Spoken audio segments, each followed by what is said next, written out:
Hiko Seijiro has a look at the strategic importance of press-resistant players, especially with the rise in popularity of the high press. With the rise in popularity and success of high-pressing teams like Pep Guardiola's Barcelona, Bayern Munich and Manchester City sides, Jurgen Klopp's Borussia Dortmund and Liverpool teams, and the recent successes of RB Leipzig in Germany, teams are now constantly face opponents that seek to make it as difficult as possible to create chances by putting them under intense pressure all over the pitch. This has led to the rise in importance and popularity of a particular breed of players, press-resistant players. Naturally, in football, when one team is attacking, the other team is defending, and at its most basic level, attacking is simply the art of evading pressure to create the conditions necessary to score a goal, while defending is the art of applying pressure to either prevent a goal or regain possession of the ball. In this regard, press resistance is invaluable to an attacking team because without it, they would be unable to overcome the opposition defensive pressure and score. Press resistance, simply put, press resistance is the ability to maintain possession of the ball despite coming under pressure from the opposition. Basically, there are two kinds of press resistance: a collective press resistance and individual press resistance.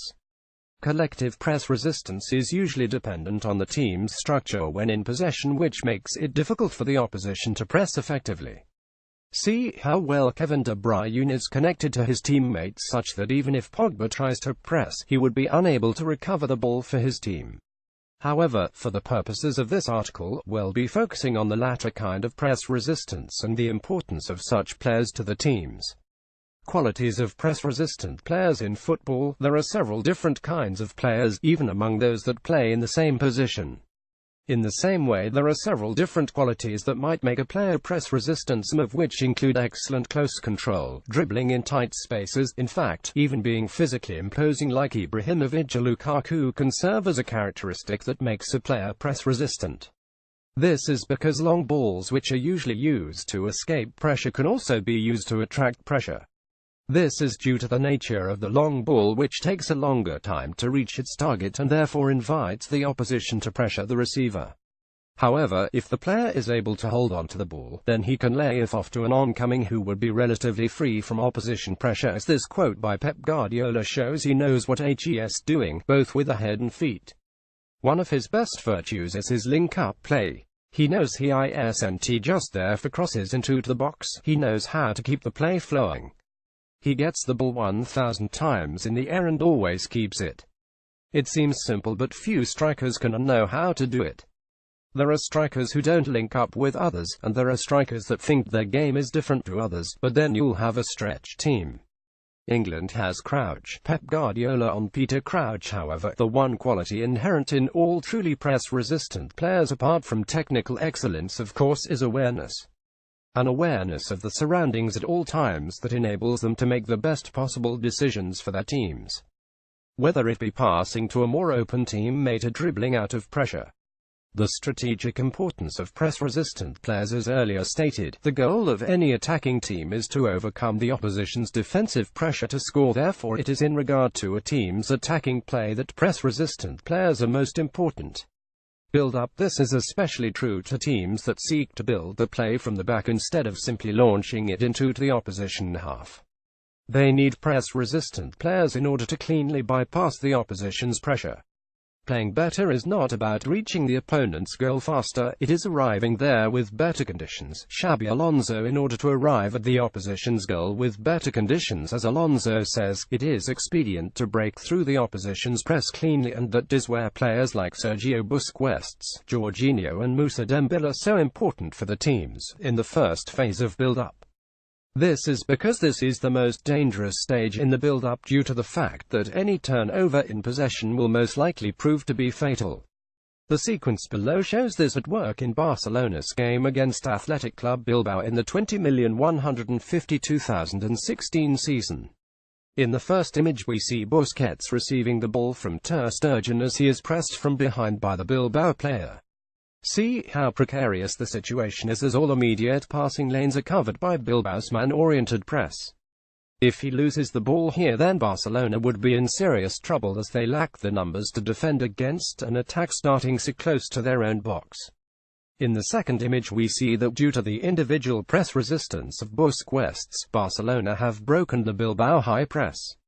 See the amount of space Rakitic now has to run into after receiving from Busquets. From a potentially dangerous turnover of possession in their own half, Barcelona now have a 6 versus 6 situation in the favour. Dani Alves will move forward on the right to join the attack. Alves joins the attack on the flank. Pedro attacks on the other, as we can see how much space Iniesta has if the ball was to be played to him. There's also a 2v1 situation in the right wide flank with Messi and Alves now isolating Balenciaga. All this due to a small yet important skill of Sergio Busquets. Attack organization. Press-resistant players really come into their own in the opposition half. When they operate so close to the opposition's goal, they rightly get the plaudits they deserve. Their ability to hold on the ball and encourage opposition players to abandon the defensive positions and come after them, thereby unbalancing the opposition's defensive structure, usually proves to be invaluable. Players like Messi, Hazard and Neymar come to mind in this regard. Here Messi receives the ball in front of the Bilbao defense and starts dribbling. Notice how the entire Bilbao defense is focused on Messi and start coming towards him to put pressure on him.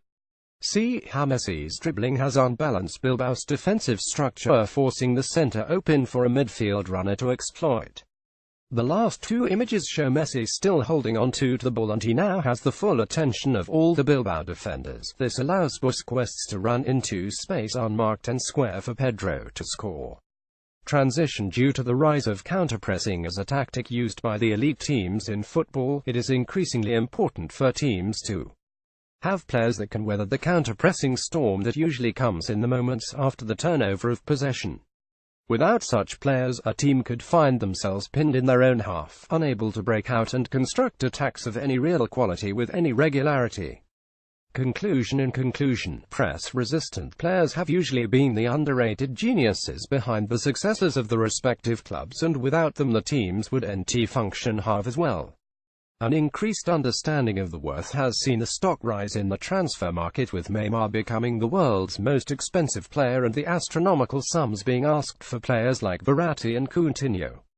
Now perhaps they will be considered for individual awards and will break the hegemony that out-and-out goal scorers have on such awards.